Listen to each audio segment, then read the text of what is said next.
Dati, delay shifting lang ang problema. Ngayon, pati emergency ay nang pumasok. Bali ito ay kinaligot ng isang driver din. Tapos tinanggal yung selector sensor. Hindi na mabalik yung selector sensor. Tinurnilyo niya na lang. Kaya tinanggal ko ulit. Tapos babalik namin sa dati.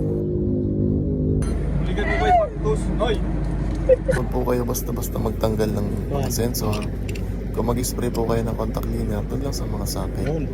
Kasi mahirap na mabalik yung sensor. Kaya yun, pinakaayam na kami ni Boss Bagay try yung ginawa namin. Bali, ayun.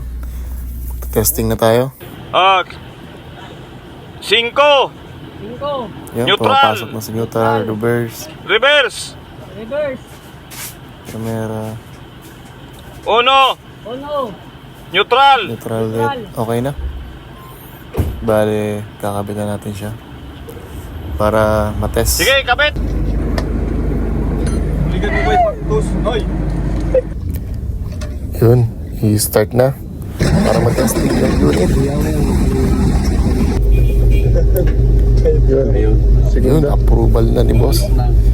Times up na kaagad. Tercera. Camera, segunda, tercera. Bawas. Bawas. Oo, yun, okay na. Kwarta na ni.